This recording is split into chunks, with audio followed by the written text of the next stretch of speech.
Hi friends, இன்றைக்கி பார்த்தீங்கன்னா எங்கள் வீட்டு பக்கத்தில் ஜேசிபி வந்தது. நாங்களும் சின்ன பசங்களாக இருந்து ஜேசிபியில் எனக்கு ரொம்ப பிடிக்கும். எங்கே போனாலும் ஓடி ஓடி போய் அதை பார்ப்போம். இன்றைக்கும் வந்தது. என் பையன் வந்துட்டு அதை பார்க்கணுன்னு ரொம்ப ஆசைப்பட்டாங்க. அதனால் நாங்கள் போய் பார்த்துட்டு இருந்தோம்.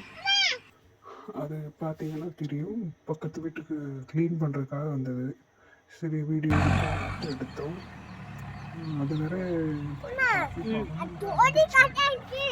அதுக்கப்புறம் அங்கேயே சேர் போட்டு உட்கார்ந்து தான் பார்க்க ஆரம்பிச்சிட்டோம்.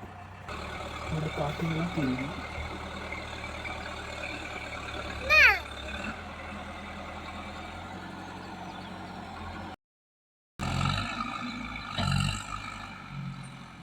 வரலையே தம்பி.